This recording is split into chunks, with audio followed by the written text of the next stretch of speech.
Saudara-saudari yang terkasih, pada hari ini Tuhan menaruh kita di tepi sungai Yordan.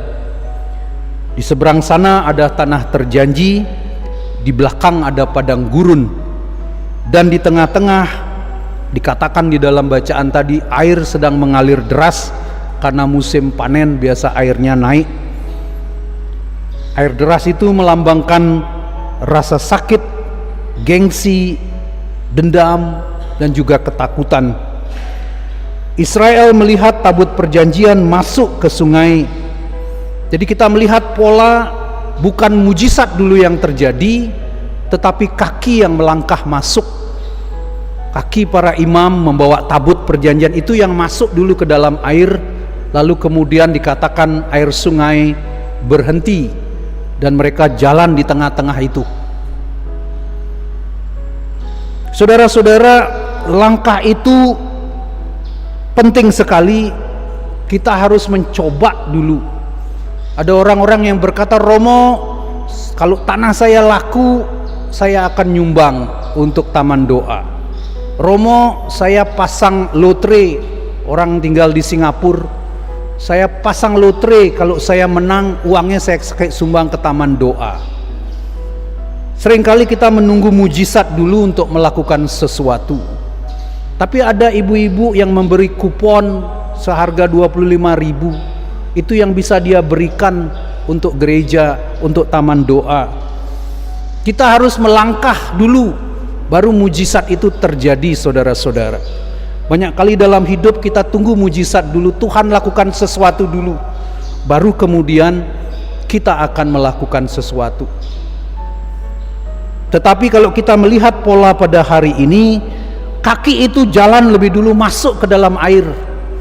Dia tidak berhenti di pinggir sungai Yordan, tapi dia lihat kaki itu masuk dulu ke sana, mengikuti perintah Tuhan, membawa tabut perjanjian, dan air berhenti sehingga orang-orang Israel bisa menyeberang. Hari ini Petrus bertanya, "Tuhan, berapa kali saya harus mengampuni saudaraku? 7 kalikah itu angka yang sempurna?" Tapi Yesus mengatakan enggak, 70 kali 7 kali, artinya jumlah yang tidak terbatas. Kita seperti ditampar pada hari ini. Kita semua adalah hamba yang dihapuskan utangnya miliaran oleh Allah. Tetapi berapa kali kita menahan pengampunan untuk utang yang recehan terhadap orang lain? Berapa kali kita membiarkan hati kita tetap di padang gurun hanya karena gengsi? Arus sungainya terlalu keras, gengsi kita terlalu besar, ketakutan dan dendam kita terlalu besar, sehingga kita takut untuk mengampuni, kita tidak mau mengampuni. Kita melihat sosok Santo Maximilianus Maria Kolbe saat Nazi memilih 10 orang untuk mati kelaparan.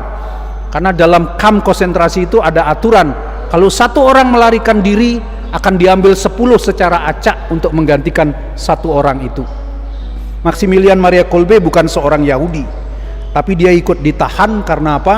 Karena propagandanya. Dia mendirikan radio, dia mencetak majalah. Nazi tidak suka, maka dia juga ditangkap, dikirim ke kamp konsentrasi. Dia orang Polandia. Ketika ada 1 orang tahanan melarikan diri, 10 orang ditangkap. Dari 10 itu Maximilian Maria Kolbe melihat seorang bapak yang menangis. Ditanya, "Kenapa?" "Saya masih punya 2 anak kecil-kecil." Lalu Maximilian Maria Kolbe menawarkan diri untuk menggantikan bapak itu. Dia dimasukkan ke dalam ruangan selama 2 minggu, tidak diberi makan. Dari 10 orang itu 2 saja yang bertahan, 8 lainnya sudah mati. Dia termasuk yang bertahan. Lalu kemudian dia diinjeksi dengan gas sarin sehingga dia meninggal tanggal 14 Agustus. Heroiknya luar biasa orang ini. Saya pernah cerita kali lalu, dia pergi ke Jepang tanpa pengetahuan apapun tentang Jepang. Sampai di Nagasaki, pusatnya orang Katolik, dia mendirikan apa yang disebut dengan Taman Immaculata. Dan seperti yang saya ceritakan, ketika bom atom tanggal 9 Agustus 1942 jatuh di Nagasaki, Taman Immaculata itu satu-satunya tempat yang selamat sampai hari ini, tidak kena bom atom di sana. Yang lain itu semua luluh lentak. Itu taman doa yang didirikan oleh Maximilian Maria Kolbe. Orang ini luar biasa, saudara-saudara. Maka pertanyaan langsung dari Tuhan untuk kita hari ini, apakah kita mau terus di padang gurun dendam, ketakutan, kemarahan dan gengsi, atau kita melangkah ke tanah terjanji pengampunan?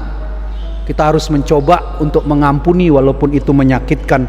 Kita mau menunggu arus berhenti, menunggu mujizat dulu lalu mencemplungkan kaki kita, atau kita coba walaupun kita tidak ada uang di negara ini, kita coba bangun taman doa. Karena apa? Kita mulai dengan usaha kita, Tuhan akan memberkati kita. Ketika Yesus memberikan kuasa kepada para murid, kuasa itu tidak langsung dirasakan oleh para murid, tapi ketika dia mendoakan, kuasa itu bekerja. Anda mungkin mengatakan, saya bukan Romo, saya bukan siapa-siapa. Tapi selama kita mau mencoba, doakan, ampuni, minta, maka Tuhan akan bekerja. Mau menjadi korban gengsi, atau kita mau menjadi pelaku kasih. Tanah terjanji tidak akan datang kepada kita, kitalah yang harus menyeberangi. Dan Yordan akan terbelah hanya jika kita berani melangkah sekarang juga. Kita tidak menunda-nunda pengampunan. Mari kita berhenti menunda, ampuni orang yang menyesakkan hatimu, ambil langkah kasih yang paling sulit bagimu. Jangan pulang dari sini, tetap di tepi sungai Yordan. Celupkan kaki imanmu, biarkan Allah membuka jalan. Mari kita berjalan masuk bersama-sama ke tanah terjanji.